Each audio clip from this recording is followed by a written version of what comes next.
I'm Rob Webb, and I'm the Sales Enablement Manager at IDS. And today we'll present about our industrial monitoring cameras and how these can be scaled to include AI-based processing. So agenda-wise, I think it makes sense to first answer the question why there is a need for industrial monitoring cameras. So we'll have a look at that and then lead on to the features and benefits in the cameras, and then how we might scale that up to add AI processing. So hopefully most of you will be aware of IDS as a leader in industrial cameras for things like automation and machine vision and any other markets that require cameras. And we've been building industrial USB and GigE cameras for around 25 years. And in this time, we've been asked frequently about cameras with the possibility of sort of remote access or recording streams. And whilst we could offer solutions, there were a couple of challenges. So firstly, industrial machine vision cameras, and not just ours, are designed really for image processing tasks that in many cases require high accuracy. And so this requires raw or original image data from high resolution sensors without any compression, so that you maintain the detail in the image. And this in turn means that the data rates are high. So making a solution only really suitable for use with like a dedicated PC. So you have to be at the PC terminal to see what's going on, or provide a remote connection to the terminal PC via third-party software. And if you're recording long sequences, then the host PC also has to provide the recording facility and any compression.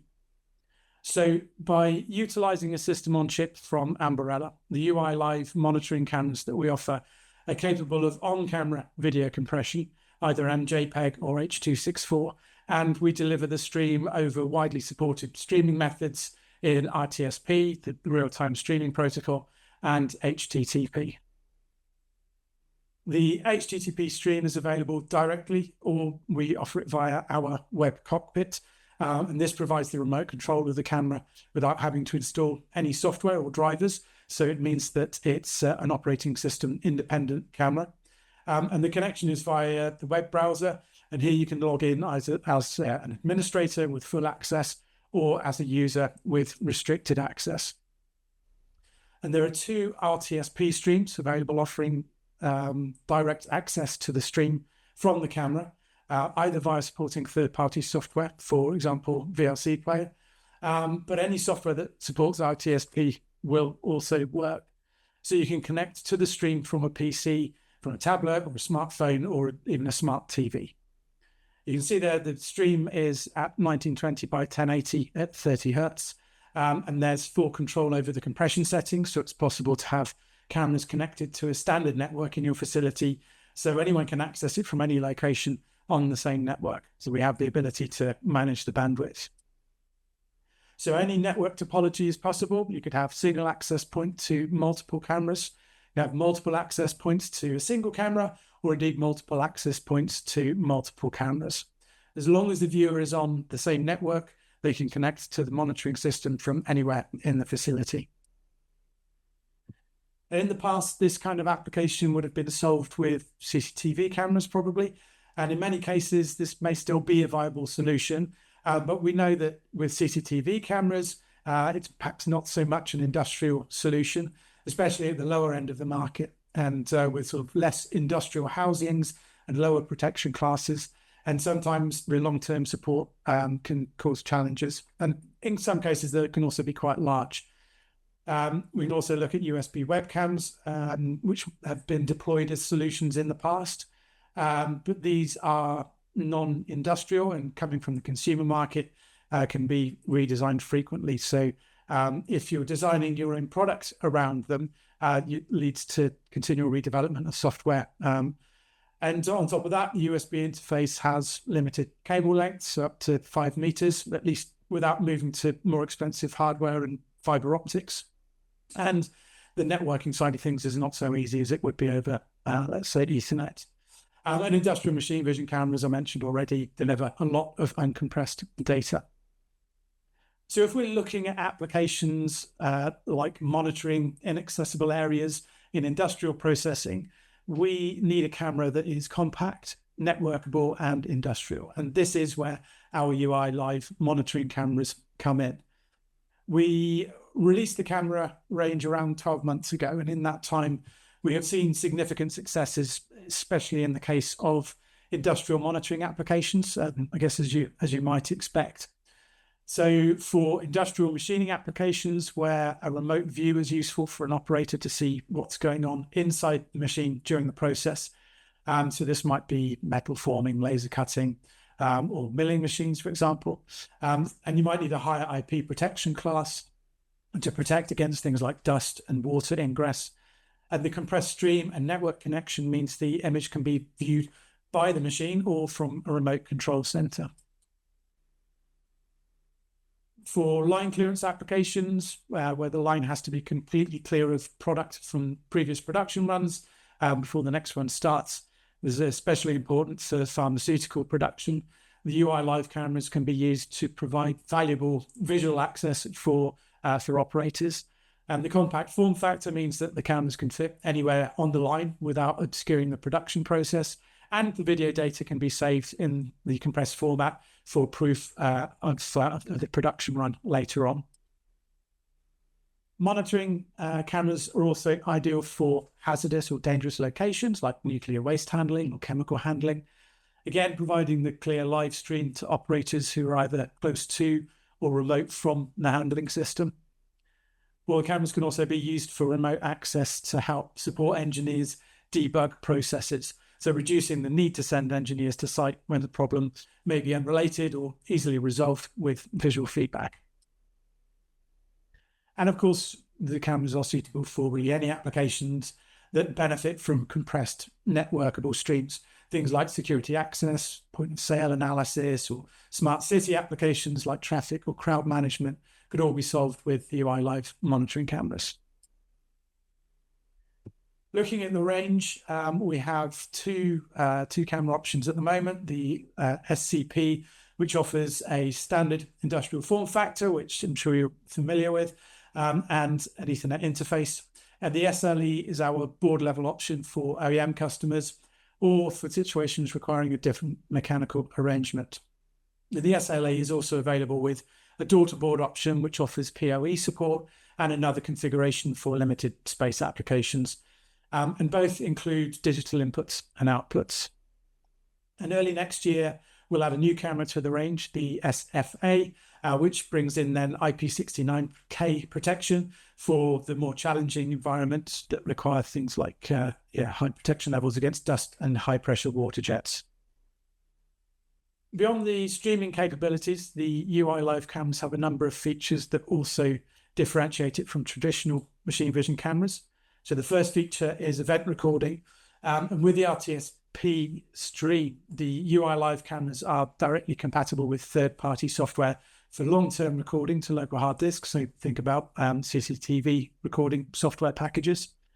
However, the camera also has the ability to record directly to non-volatile memory in the camera.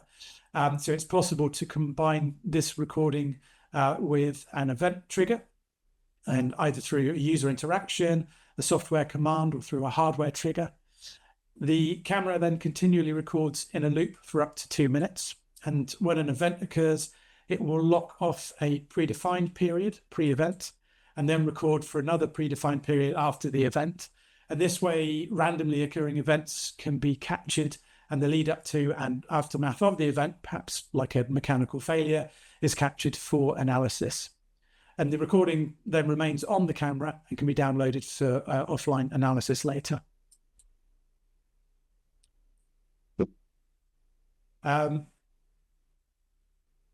The sensor inside the cameras is an 8 megapixel sensor. And I mentioned previously that the stream output is 2 megapixels, 1920 by 1080. So in standard running mode, the 8 megapixel image is downscaled to 1920 by 1080. However, there is a digital pan-tilt zoom mode that provides the possibility to take a 2 megapixel subregion of the full resolution sensor and then move this around the image to provide digital pan and tilt. So in some cases, a single camera can be used to monitor multiple areas. It just requires some user interaction, automatic processes to shift that region around the full sensor in the image. But similarly, it's also possible to set smaller regions within the sensor and therefore produce a digital zoom as we would with smart cameras or smartphones and digital SLR cameras. In cases where people may be in the field of view of the camera and there are GDP concerns or areas of a machine process that are sensitive to IP rights, it's possible to mask off areas of the image. And the camera supports up to 10 areas which can be overlapped. And the privacy mask appears in all of the streams from the camera. So the privacy is maintained regardless of who is accessing the stream and which stream they're connected to.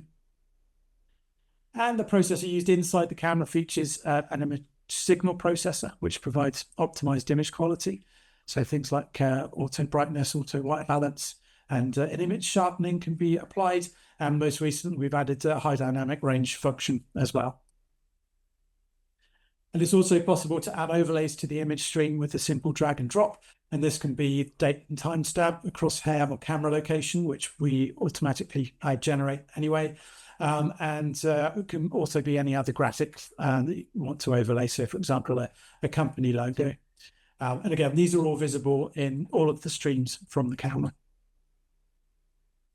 And if the web cockpit doesn't quite fit to the use case, for example, a customer user interface is required, all of the camera controllers available via a REST interface, meaning the camera is also more or less programming language independent.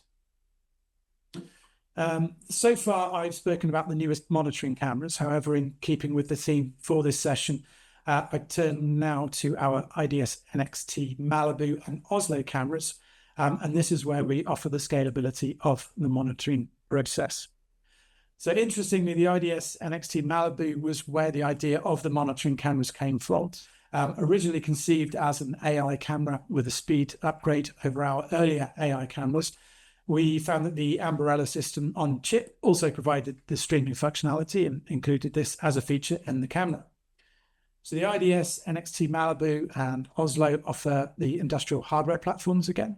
The Malibu with IP30 protection and the Oslo with IP69K protection. And these offer the possibility to stream over RTSP and HTTP like the uEye live cameras. However, here with the higher spec processor, it's possible to also stream at the full sensor resolution at 30 frames per second. So 5 megapixels or 8 megapixels, depending on which sensor you're using inside the cameras. The pre and post triggering is also available, as well as the ISP benefits for the image quality. And on top of this, it's also possible to apply a lens correction directly on the camera to correct for optical distortions. But the main advantage of the IDS NXT Malibu and Oslo is that it's possible to deploy AI-based processing on these cameras. And this is achieved through two ways. So for simple tasks such as object detection and image classification, we offer our IDS Lighthouse, which is a cloud-based AI vision studio, easy to use utility for creating AI networks, providing the entire development workflow, so covering data annotation, data set selection, data augmentation, and model building. And the great thing here is that it requires no special knowledge in deep learning or image processing. The only prerequisite is that you understand your images and how these should be annotated prior to the training. The user interface has a logical flow, so we start with the project management page that we see here on the left to start a new project, and then move on to the data annotation where the images are uploaded and labels applied for classification and bounding boxes drawn for object detection. With data annotation complete, the process then steps to selecting the data set which we want to use for training. And this just requires a couple of very simple parameters to consider. And then it is possible to apply some data augmentation to provide more artificial samples for training. And here you can select just the appropriate augmentations and the level of augmentation. And the final step then is to commence the training. So the user interface provides a graphical feedback of the success over the training cycles. And once complete, it's possible to then evaluate the success on new data and see how well the model was trained via a confusion matrix. And once the model is created and you're happy with the results, it's then downloaded from IDS Lighthouse and uploaded to the IDS NXT Malibu or Oslo, and then runs autonomously. And then with the result, we can either visualize this within our own NXT cockpit utility, or you can query the result over the REST interface, or indeed via the connected digital I/O on the camera. You can set up a simple pass-fail condition. So simple AI-based applications can be solved quickly and easily. And because of the streaming capability, any bounding box results from the object detection can also be included in the RTSP stream and the HTTP streams for visualization purposes for an operator, so you can see what's going on during a process. The second option for more advanced cases allows third-party AI software companies and other partner companies the possibility to deploy their own neural networks on the IDS NXT Malibu or Oslo. This provides the opportunity to expand the functionality still further. So, for example, maybe dynamic privacy masking for GDPR applications, people detection for security or health and safety applications, or perhaps fault detection for more complicated process monitoring. But in that case, it's a more complicated approach. So please contact us for further discussions about the deployment and the possibilities to transform your model to run on our hardware. So whether your application requires simple single or multi-camera viewing, event recording for problem diagnosis, or more in-depth image analysis through deep learning for industrial inspection tasks like quality control or production control, the IDS monitoring cameras offer great options for the industrial and OEM platforms, an ever-expanding feature list, and a future roadmap that supports more environments and applications. So thank you for your attention.